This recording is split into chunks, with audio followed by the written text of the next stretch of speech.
ओम श्री गणेशाय नमः। मित्रों, आज इस वीडियो के माध्यम से हम बात करेंगे श्री रामचरितमानस अयोध्या कांड से ये प्रसंग लिया है मित्रों। और श्री रामचंद्र और भरत संवाद से संबंधित है और ये चित्रकूट में इस समय है और वहाँ पर भगवान राम और भरत जी का संवाद चल रहा है मित्रों। तो इसके दो भाग हम बना चुके हैं और आज तीसरा भाग की कथा जो पिछले अपने एपिसोड में हमने साझा किया था उसी के आगे की कथा मित्रों इस भाग में हम आप लोगों से साझा कर रहे हैं। जाई निकट पहिचान तरु छहाँ समनि सब सोच, मांगत अभिमत पाव जग राउ रंग भल पोच। उस वृक्ष यानी कल्प वृक्ष को पहचान कर जो उसके पास जाए तो उसकी छाया ही सारी चिंताओं का नाश करने वाली है। राजा रंक भले बुरे जगत में सभी उससे मांगते ही मनचाही वस्तु पाते हैं। लखे सब विधि गुरु स्वामी स्नेहु, और मिटेउ क्षोभु नहीं मन संदेहु। अब करुणा कर कीजिए सोई, जनहित प्रभु छित क्षोभु न होई। गुरु और स्वामी का सब प्रकार से स्नेह देखकर मेरा क्षोभ मिट गया। भरत जी कह रहे हैं मन में कुछ भी संदेह नहीं रहा।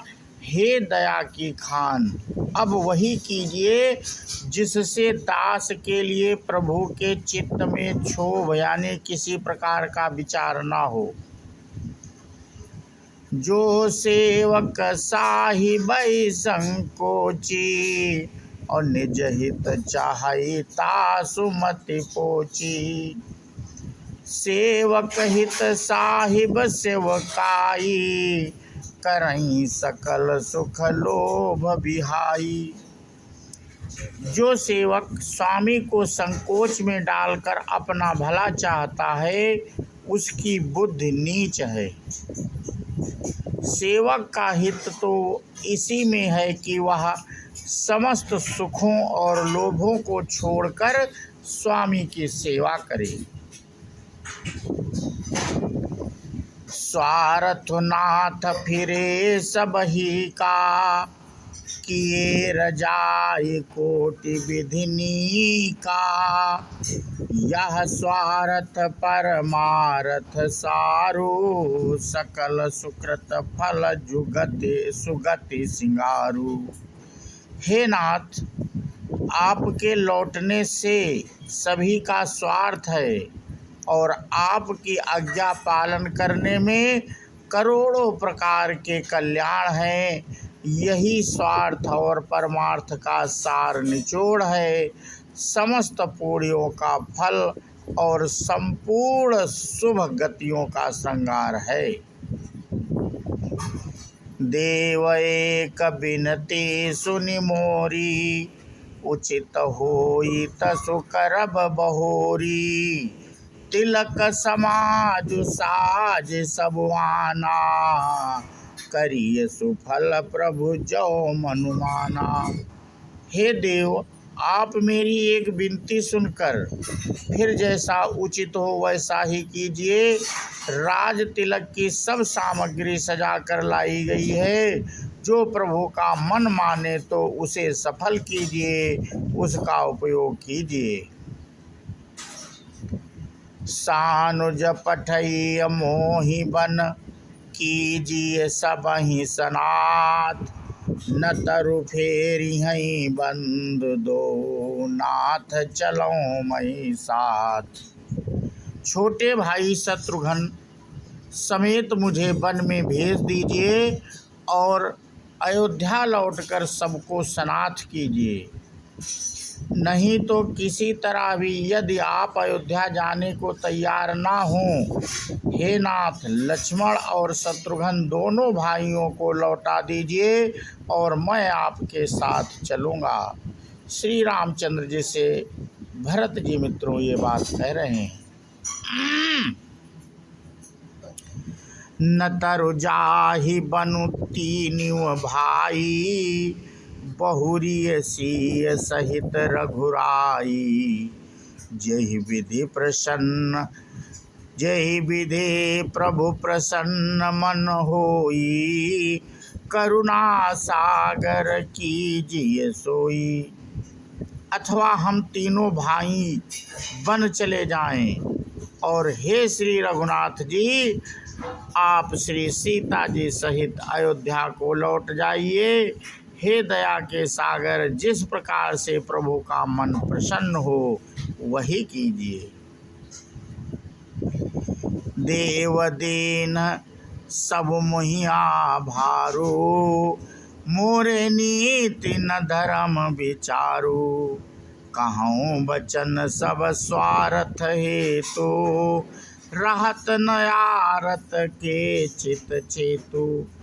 हे देव, आपने सारा भार जिम्मेवारी मुझ पर रख दिया, पर मुझ में ना तो नीति का विचार है ना धर्म का। मैं तो अपने स्वार्थ के लिए सब बातें कह रहा हूँ। आर्त दुखी मनुष्य के चित्त में चेत यानी विवेक नहीं रहता।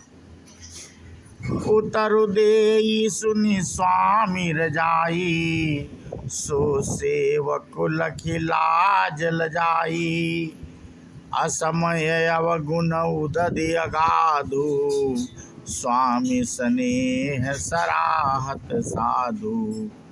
स्वामी की आज्ञा सुनकर जो उत्तर दे, ऐसे सेवक को देखकर लज्जा भी लजा जाती है। मैं अवगुणों का ऐसा अथाह समुद्र हूँ कि प्रभु को उत्तर दे रहा हूँ, किंतु स्वामी आप स्नेह व साधु कहकर मुझे सराहते हैं। अब कृपाल मोहि सो मत भावा, सकुच स्वामी मन जाहि न पावा। प्रभु पद शपथ कहूँ सति भाऊ, जग मंगल हित एक उपाऊ। हे कृपालु, अब तो वही मत मुझे भाता है जिससे स्वामी का मन संकोच ना पावे। प्रभु के चरणों की शपथ है, मैं सत्य भाव से कहता हूँ, जगत के कल्याण के लिए एक यही उपाय है। प्रभु प्रसन्न मन सकुच तजे, जो जेहि आय सुदेव। सो सिर धरि धरि करहि सबो, मिटहि अनट अवरेप। प्रसन्न मन से संकोच त्याग कर प्रभु जिसे जो आज्ञा देंगे उसे सब लोग सिर चढ़ाकर पालन करेंगे और उपद्रव और उलझने मिट जाएंगी।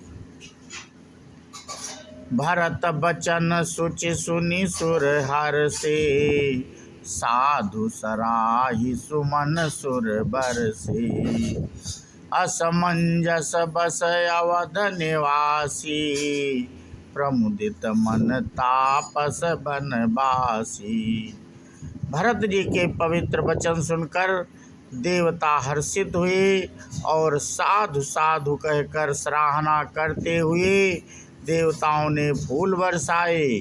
अयोध्या निवासी असमंजस के बस में हो गए कि देखे अब श्री रामचंद्र जी क्या कहते हैं।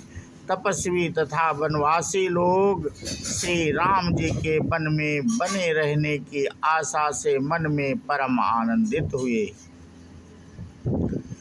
चुप ही रहे रघुनाथ संकोची, प्रभु गति देखि सभा सब सोची। जनक दूत तेहि अवसर आए, मुनि वशिष्ठ सुनि बेगी बुलाए। किंतु संकोची श्री रघुनाथ जी चुप ही रह गए। प्रभु की यह स्थिति मौन देखकर सारी सभा सोच में पड़ गई। उसी समय जनक जी के दूत आए। यह सुनकर मुनि वशिष्ठ ने उन्हें तुरंत बुलवा लिया। करे प्रणाम तिन्ह राम निहारे, बेसु देखि भय निपट दुखारे। दूतन मुनि बर पूछी बाता, कहु विदेह भूप कुशलाता। उन्होंने आकर प्रणाम करके श्री रामचंद्र जी को देखा। उनका मुनियों का सा वेश देखकर वे बहुत दुखी हुए। मुनि श्रेष्ठ वशिष्ठ जी ने दूतों से बात पूछी कि राजा जनक का कुशल समाचार कहो। सुनि सकुचाई नाई महिमा था, बोले चरबर जोरे हाथा। बूझब राउर सादर साई, कुशल हेतु सो भयो गोसाई। यह मुनि का कुशल प्रश्न सुनकर सकुचा कर पृथ्वी पर मस्तक नवाकर वे श्रेष्ठ दूत हाथ जोड़कर बोले, हे स्वामी, आपका आदर के साथ पूछना यही हे गोसाई कुशल का कारण हो गया। नाही ता कौशल नाथ के साथ कुशल गई नाथ, मिथिला अवध अभिषेक ते जगो सब भयउ अनाथ। नहीं तो हे नाथ, कुशल क्षेम तो सब कौशल नाथ दशरथ जी के साथ ही चली गई। उनके चले जाने से यूँ तो सारा जगत ही अनाथ यानी स्वामी के बिना असहाय हो गया, किंतु मिथिला और अवध तो विशेष रूप से अनाथ हो गया। कौशलपति गति सुनि जन कौरा, दे सब लोक शोक बस बौरा। जेहि देखे तेहि समय विदेहु, नाम सत्य यस लाग न केहू। अयोध्यानाथ की गति दशरथ जी का मरण सुनकर जनकवासी सभी लोग शोकवश बावले हो गए, शुद्ध बुद्ध भूल गए। उस समय जिन्होंने विदेह को शोक मग्न देखा, उनमें से किसी को ऐसा ना लगा कि उनका विदेह देहाभिमानी रहित नाम सत्य है, क्योंकि देहाभिमान से शून्य पुरुष शोक को कैसे जा सकता है। रानी कुचाल सुनत नर पालही, सूझ न कछु जस मनि बिनु ब्यालही। भरत राज रघुबर बनवासु, भा मिथिलेश हृदय हरासु। रानी की कुचाल सुनकर राजा जनक जी को कुछ सूझ ना पड़ा। जैसे मणि के बिना सांप को नहीं सूझता, फिर भरत जी को राज्य और रामचंद्र जी को वनवास सुनकर मिथिलेश और जनक जी के हृदय में बड़ा दुख हुआ। नृप बूझे बुध सचिव समाजु, कहूँ विचारी उचित कायाजू। समुझि अवध असमंजस दो, चली की रही ना कछु को। राजा ने विद्वानों और मंत्रियों को के समाज में पूछा कि विचार कर कहिए, आज इस समय क्या करना उचित है। अयोध्या की दशा समझकर और दोनों प्रकार से असमंजस जानकर चलिए या रहिए। किसी ने कुछ नहीं कहा। न पहि धीर धरि हृदय विचारी, पठै अवध चतुर चरचारी। बूझ भरत सति भाऊ कुभाऊ, आयु बेगी न हो लखाऊ। जब किसी ने कोई सम्मति नहीं दी, तब राजा ने धीरज धर हृदय में विचार कर 4 चतुर गुप्तचर जासूस अयोध्या को भेजे और उनसे कह दिया कि तुम लोग श्री राम जी के प्रति भरत जी के सद्भाव, अच्छे भाव प्रेम या दुर्भाव बुरा भाव विरोध का यथार्थ पता लगाकर जल्दी लौट आना, किसी को तुम्हारा पता न लगने पावे। तो मित्रों, आज हम अपना प्रसंग यहीं पे समाप्त करते हैं और इसके आगे की कथा हम अपने अगले वीडियो में मित्रों साझा करेंगे। बोलो सियावर रामचंद्र की जय, हनुमान की जय। जय हिंद, जय भारत, वंदे मातरम।